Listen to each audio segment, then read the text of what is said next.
और morning prime में अब खबर उत्तर प्रदेश से है। पूर्व मंत्री गायत्री प्रजापति के खिलाफ ईडी की कार्रवाई लगातार जारी है। गुरुवार को ईडी ने गायत्री की करीबी गुड्डा देवी के घर पर भी छापा मारा था। सूत्रों के मुताबिक देर शाम गुड्डा देवी के घर पर ईडी ने एक दीवार तोड़ी थी, जिससे भारी कैश बरामद हुआ और इसे गिनने के लिए बाकायदा मशीन मंगवाई गई। सूत्रों के हवाले से खबर है कि ईडी की एक टीम 2 सूटकेस अपने साथ ले गई, जिसमें संभवतः बरामद कैश हो सकता है। तो कैश गिनने के लिए यहां बाकायदा एक मशीन मंगवाई गई और जो खबर आ रही है कि भारी मात्रा में कैश बरामद हुआ। एक दीवार को तोड़ना पड़ा और सूत्रों के मुताबिक देर शाम गुड्डा देवी के घर पर ईडी ने एक दीवार तोड़ी, जिससे भारी कैश बरामद हुआ है उसके अंदर से। और गिनने के लिए इतने ज्यादा कैश था उसमें कि मशीन मंगवानी पड़ी।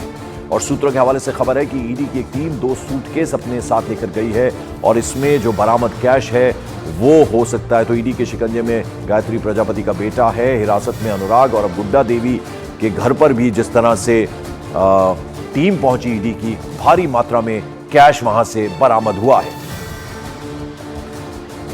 और अमित सिंह मेरे सहयोगी इस वक्त सीधे लखनऊ से जुड़ रहे हैं। अमित, ये जो तस्वीरें हैं हैरान कर देने वाली है, इतनी बड़ी मात्रा में कैश बरामद हुआ है।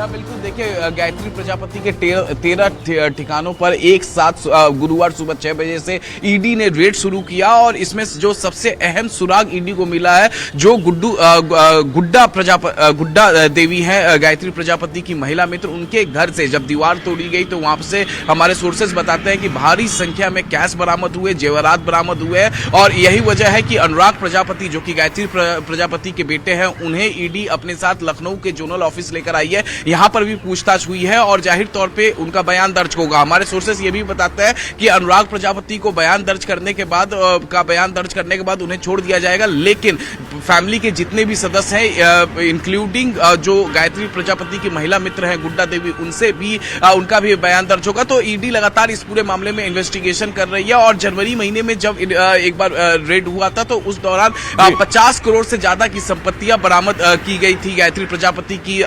मुंबई के मलाड से समेत लखनऊ के कई इलाकों से जो खेती और रिहायशी जमीन थी वो भी बरामद किया गया था। इसी मामले में इन्वेस्टिगेशन आय से अधिक संपत्ति मामले में लगातार जारी है। बिल्कुल, इस बीच आपको बता दें, उत्तर प्रदेश के पूर्व कैबिनेट मंत्री गायत्री प्रजापति के ठिकानों पर छापेमारी के बाद ईडी ने उनके बेटे अनुराग प्रजापति को हिरासत में ले लिया है। लखनऊ में अनुराग प्रजापति से एनफोर्समेंट डायरेक्टरेट की पूछताछ लगातार जारी है।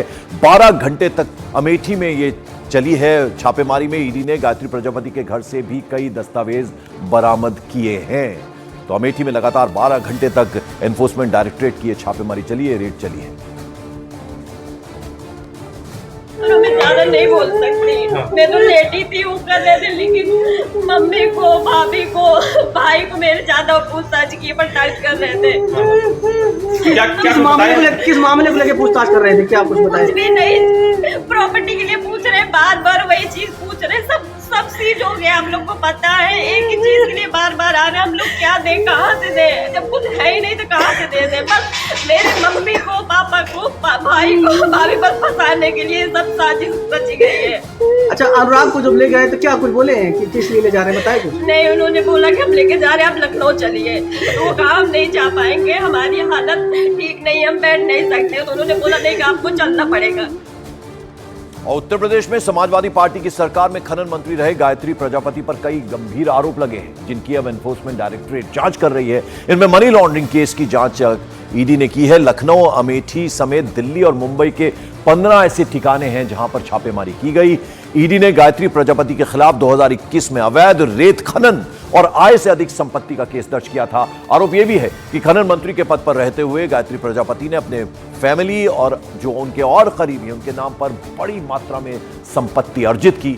एनफोर्समेंट डायरेक्टरेट ने जनवरी 2024 में गायत्री प्रजापति, उनके परिवार के जो मेंबर्स हैं और सहयोगी हैं, 13 करोड़ रुपए से अधिक कीमत के मुंबई के 4 फ्लैट और लखनऊ में कई सारी जमीन जो है वो जब्त की थी।